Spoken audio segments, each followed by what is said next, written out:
Okay, wait, I gotta get out my phone because I made a promise. And I was too lazy to print it out. What was the promise?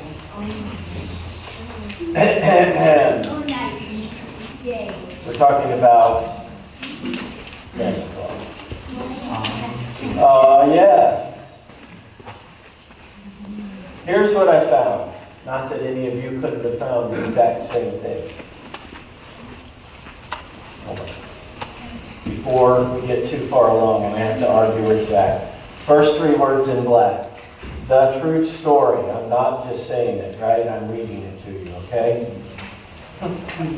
Before we get into that. The true story of Santa Claus begins with Nicholas, who was born during the 3rd century. So that's like 300 Common Era, right?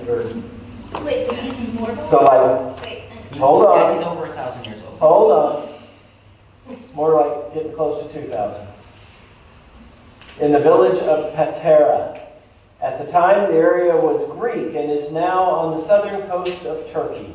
His wealthy parents, who raised him to be a devout Christian, died in an epidemic while Nicholas was still young. Obeying Jesus' words to sell what you own and give the money to the poor, Nicholas used his whole inheritance to assist the needy, the sick, and the suffering.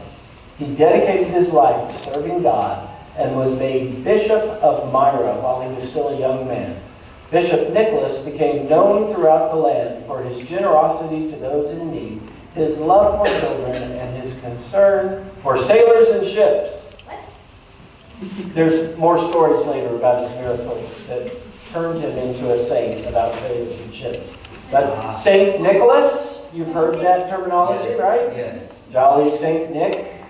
Saint Nicholas is from this bishop of Myra who early on chose to celebrate the importance of Jesus by giving to the needy and the poor, with a particular concern for children. How they get to be so fat? That's a whole different discussion on how he got to be so fat. Let's talk first about why. Oh, yeah, he eats over 1 million, he eats about 1 billion cookies Yeah, it's all those in cookies. one night. In one night, exactly. How could you not? You might start out really thin by the beginning of the night, but by the end, who knows? Here's the thing. Let's talk about the red clothing instead. Because that was, in that part of the world, in that particular church tradition, the traditional robe and garment color of a bishop.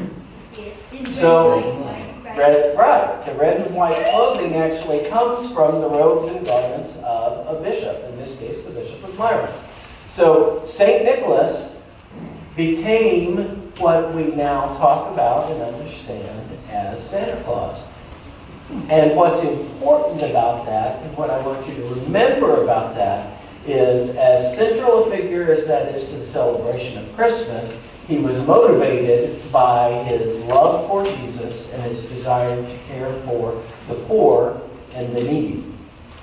Now, how are we mirroring or reenacting that behavior right here today as a church? What do you got? I raised my hand because I thought you were going to say reenacting it in Christmas. Yeah, I know. It has nothing to do with the play you're working on next week. No.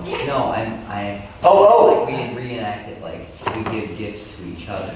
And that was where I was going after I get to this one. So you were just prophetic. You were ahead of the game. Whoa. Anybody remember a box sitting right beyond that wooden wall on the other side of it? You can't look at it and see. What's it for? The toy drive. What's that? What are those toys for? Kids that might not otherwise get toys. So we, as a church, practice the very acts that gave us St. Nicholas by bringing toys to make sure that people who might not otherwise have them will have toys. So that's a good thing. The other thing we do at Christmas to remember that generosity and that connection is we give each other gifts. What about Santa? What about Santa? Doesn't he come and give them gifts? Sure. But we celebrate our love for Jesus by giving him more gifts. Are the only gifts you get at Christmas from Santa? No. They come from people I take your who love. point. I take your That is actually Spanish for Holy Faith. And so Santa Fe Holy is, Claus. no, Santa Fe is the name of a city in New Mexico. That's the capital. It's the capital of New Mexico, and it is Spanish for Holy Faith, and it is a city that was built to celebrate faith in temples of the early missionary societies that settled that part of the country. You asked the wrong guy who lived in West Texas and near New Mexico, or the right guy, depending on your perspective. So, Okay. Santa Claus from St. Nicholas reminds us of especially our concern for the poor children as a way to remember and celebrate the lowly way that Jesus came to us. Okay? So that's where it comes from. That's the connection. Okay. You got your answer. How does he get? How does he Nope, different spelling. Nice try. I'm not even going to repeat that for the rest of the room. Let's just say our prayer so you guys can go get busy with hats and practice and all the things you No, got not to that. do. Please not that. Please not that. It's not my job to worry about that. Let's pray. Dear God, Dear God, thank you thank you for the gift of Jesus for the gift of Jesus and those who love Jesus. and those who love Jesus. Thank you Thank you for St. for Nicholas Saint Nicholas and his example. and his example. Amen. Amen. Goodbye.